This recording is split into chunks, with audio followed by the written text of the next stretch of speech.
آج جاوید ہاشمی جو سینئر سیاستدان ہے وہ پہنچے ہوئے تھے عمران خان سے اڈیالہ جیل میں ملاقات کے لیے۔ ڈیفینیٹلی ان کو بھی ملاقات کی اجازت نہیں ملنی تھی، لیکن وہ عمران خان سے اور ان کی بہنوں سے اظہار یکجہتی کے لیے آج سارا دن اڈیالہ جیل کے باہر رہے۔ رات گئے تک وہاں پر پاکستان تحریک انصاف کے کارکنان کو گرفتاریاں کی گئیں، وہاں پہ لائٹس بند کر دی گئیں۔ جو پاکستان تحریک انصاف کے سربراہ عمران خان کی بہنیں جہاں بیٹھی تھیں ان سے کرسیاں چھین لی گئیں، دھکے دیے گئے تاکہ وہ احتجاج ختم کر کے جائیں۔ ان کا کہنا تھا کہ جب تک آپ ہماری ملاقات نہیں کرواتے ہم احتجاج ختم نہیں کریں گے۔ وہ پھر کیا کرتے ہیں، چونکہ کارکنان آ جاتے ہیں، کافی تعداد میں کارکنان کو گرفتار کرتے ہیں، تشدد کرتے ہیں، گالم گلوچ کرتے ہیں، تو پھر کارکنان کی رہائی کے لیے ان کو احتجاج ختم کرنا پڑتا ہے۔ جاوید ہاشمی کا کہنا ہے کہ میں نے بھی اڈیالہ جیل میں زندگی گزاری ہے، لیکن جس طرح عمران خان نے جیل کاٹی ہے میں نے کبھی سوچا نہیں تھا۔ راولپنڈی اڈیالہ جیل کے باہر گفتگو کرتے ہوئے جاوید ہاشمی نے کہا کہ عمران خان آزاد ہے اور وہ ہماری آزادی کی لڑائی لڑ رہا ہے۔ جو پابندیاں آج ہیں یہ بادشاہت کے زمانے میں بھی نہیں ہوتی تھیں۔ انہوں نے کہا ملک کی سیاسی صورتحال سب کے سامنے ہے اور سیاست ختم کرنے کی بھرپور کوشش ہو رہی ہے۔ جو لوگ آئین اور جمہوریت کی جنگ لڑ رہے ہیں وہ جہاد کر رہے ہیں۔ اس ملک میں آئین، قانون اور سیاست کچھ تو بچے، عدلیہ کی آزادی تو چلی گئی ہے۔ جاوید ہاشمی نے کہا کہ عمران خان کو گارنٹی دی گئی تھی کہ 4 حلقے کھولیں گے، پھر انتخابات ہوں گے، اور میں نے اس وقت عمران خان کو سمجھایا تھا آپ قوم سے دور چلے جائیں گے۔ میں نے اس وقت عمران خان کو کہا تھا اسمبلی پر چڑھائی کے حق میں نہیں ہوں۔ سینئر سیاستدان کا کہنا تھا کہ عمران خان کو میری بات اب سمجھ آ رہی ہے، اس لیے وہ کہہ رہے ہیں کہ آخری سانس تک میں لڑوں گا۔ 9 مئی عمران خان نے نہیں کیا، اس پر انکوائری کمیشن کیوں نہیں بناتے؟ یہ جاوید ہاشمی کی جانب سے گفتگو کی گئی۔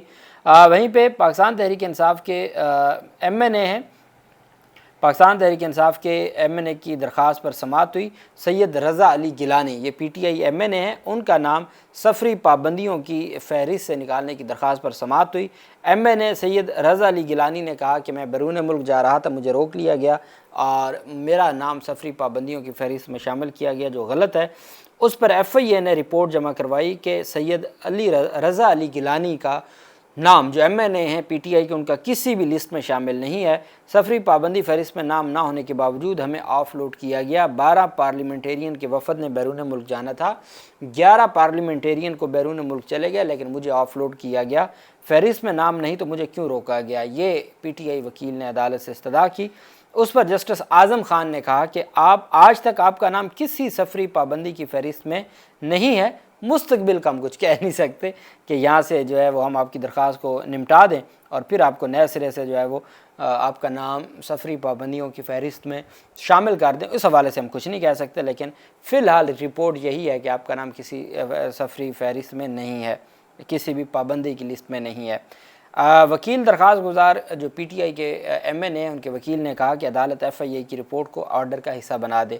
اس پر جسٹس محمد اعظم خان نے کہا کہ تحریری رپورٹ ہے، اس کو آرڈر کا حصہ بنائیں گے، اس درخواست پر ایک مکمل آرڈر جاری کریں گے۔ وہ جو بات کیا کرتے تھے نا عامر فاروق صاحب، مکمل ایک آرڈر، ایک تفصیلی آرڈر جاری کیا جائے گا، اور پھر بعد میں پتہ چلتا تھا وہ 3 لائنوں کا آرڈر ہے، تو اب یہ بھی مکمل آرڈر جاری کیا جائے گا جسٹس اعظم خان کی جانب سے P T I M N A کی درخواست پر۔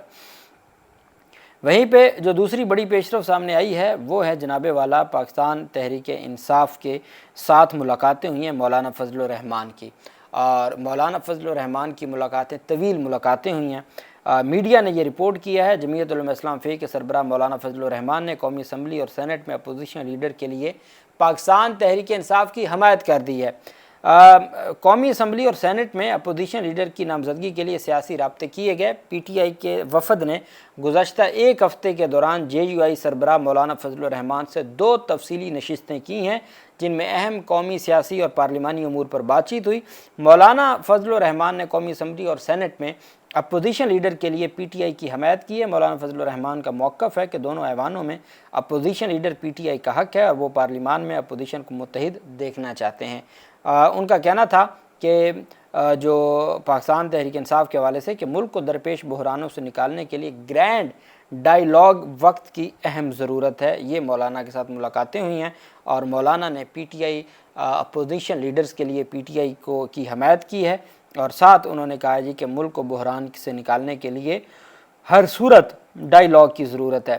وہیں پہ پاکستان تحریک انصاف کے سربراہ عمران خان سے جو ملاقات ہوئی اس میں عمران خان کا کہنا ہے کہ میرا اپنی پوری قوم، اپنے کارکنان اور پارٹی قیادت کو پیغام ہے، آپ کا کپتان آج بھی سینہ تان کر کھڑا ہے، آپ نے گھبرانا نہیں ہے۔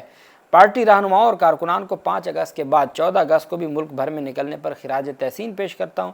حالیہ احتجاجی تحریک کے نتیجے میں ہوئی گرفتاریاں ہوں یا 9 مئی فال فلیگ پر کینگرو کورٹس کی غیر منصفانہ سزائیں، یہ فستائیت ہے، مگر اس سب کے باوجود آپ نے کسی صورت حوصلہ نہیں ہارنا۔ ظلم و بربریت کے اس طوفان کے سامنے ڈٹ جانا ہے۔ میں خود اس جیل کی کال کوٹری میں قید رہ کر بھی اپنی قوم کی حقیقی آزادی کی جنگ لڑ رہا ہوں، اور جب تک اپنی قوم کو غلامی کی زنجیروں سے آزاد نہیں کروا لیتا اس طرح ڈٹ کر کھڑا رہوں گا۔ مجھ پر ایک بار پھر مکمل طور پر قید تنہائی نافذ کر دی گئی ہے۔ اہل خانہ اور وکلاء سے بھی ملاقات بند کروا دی گئی ہے، جبکہ بیرونی دنیا اور حالات حاضرہ سے بے خبر رکھنے کے لیے ہر ذریعہ معلومات، چاہے وہ ٹی وی ہو یا اخبار، مکمل طور پر بند کر دیا گیا ہے۔ یہی غیر انسانی سلوک بشرا بی بی کے ساتھ بھی روا رکھا جا رہا ہے۔ ہماری ملاقات بھی بند کروا دی جاتی ہے۔ میرے اہل خانہ کی طرف سے بھیجی گئی درجنوں کتابوں میں گزشتہ 2 ماہ میں صرف 4 کتابیں فراہم کی گئیں، باقی سب ضبط کر لی گئیں۔ ذاتی ڈاکٹر تک رسائی بھی طویل عرصے سے بند ہے تاکہ صحت کا میرا بنیادی انسانی حق بھی سلب کیا جائے۔ ہم نے کسی بھی صورت ظلم اور جبر کے سامنے سر نہیں جھکانا۔ یاد رکھیں، اندھیری رات جتنی بھی طویل ہو اس کی صبح ضرور طلوع ہوتی ہے۔ اس ظلمت کی رات کا خاتمہ قریب ہے۔ انشاءاللہ انصاف اور آزادی کا سورج جلد طلوع ہوگا۔ ملک بھر میں طوفانی بارشوں اور سیلابی صورتحال سے قیمتی انسانی جانوں کا ضیاع انتہائی افسوسناک ہے۔ اس مقصد کے لیے اس مشکل وقت میں تمام قوم کو بڑھ چڑھ کر ریسکیو اینڈ ریلیف مہم کا حصہ بننا چاہیے، یہ عمران خان کی جانب سے واضح طور پر کہا گیا۔ اب سب سے بڑی خبر یہ ہے کہ اپوزیشن لیڈر کے عہدے کے لیے پاکستان تحریک انصاف کے سربراہ عمران خان کی جانب سے جو بڑا اعلان کیا گیا ہے وہ یہ ہے کہ جو پاکستان تحریک انصاف کی طرف سے اپوزیشن لیڈر کے لیے محمود خان اچکزئی کو نامزد کر دیا عمران خان نے۔ یہ کچھ دیر پہلے کی خبر ہے پاکستان تحریک انصاف کے وکلاء کی جانب سے اور سینئر صحافیوں کی جانب سے کہ آج عمران خان نے یہ کہا ہے کہ محمود اچکزئی کو اپوزیشن لیڈر قومی اسمبلی بنایا جائے، اور پنجاب اسمبلی کے اپوزیشن لیڈر کے لیے 5 نام مانگ لیے ہیں عمران خان نے کہ جی 5 نام بھیجے جائیں۔ ان 5 ناموں میں سے کسی ایک کو سلیکٹ عمران خان کریں گے پنجاب اسمبلی کے لیے۔ قومی اسمبلی کے لیے اپوزیشن لیڈر کا نام انہوں نے آج دے دیا ہے، اور وہ ہیں کون؟ محمود اچکزئی۔ اور اس سے بھی بڑی خبر کہ پاکستان تحریک انصاف کے سربراہ عمران خان کی جانب سے واضح طور پر کہا گیا ہے کہ جو ضمنی الیکشن ہے اس میں عمران خان نے اپنے فیصلے پر جو ہے وہ اپنے فیصلے کو ریویو کیا ہے، نظر ثانی کی ہے، اور اختیار دے دیا ہے سیاسی کمیٹی کو کہ سیاسی کمیٹی فیصلہ کرے کہ ضمنی الیکشن میں امیدوار کھڑے کرنے ہیں یا نہیں کرنے۔ چونکہ پی ٹی آئی سے جڑے جتنے بھی سینئر لوگ ہیں، سیاستدان ہوں یا صحافی، وہ کہتے تھے کہ عمران خان کو ان کو جتنا بے نقاب کیا جا سکتا ہے کریں تاکہ یہ اور ان کے لیے کھجل خواری ہو، اور انہوں نے کہا تھا کہ آپ کسی صورت بھی میدان خالی نہ چھوڑیں۔ تو عمران خان نے اپنے فیصلے پر نظر ثانی کرتے ہوئے اختیار دے دیا ہے جو آپ کی سیاسی کمیٹی ہے کہ وہ فیصلہ کرے گی ضمنی الیکشن سے متعلق اپوزیشن لیڈرز کا فیصلہ اور ضمنی الیکشن کا فیصلہ رات 11 بجے پاکستان تحریک انصاف نے یہ جاری کیا ہے۔ اللہ پاک پاکستان کا حامی و ناصر ہو۔ بہت شکریہ۔ اللہ حافظ۔ پاکستان زندہ باد۔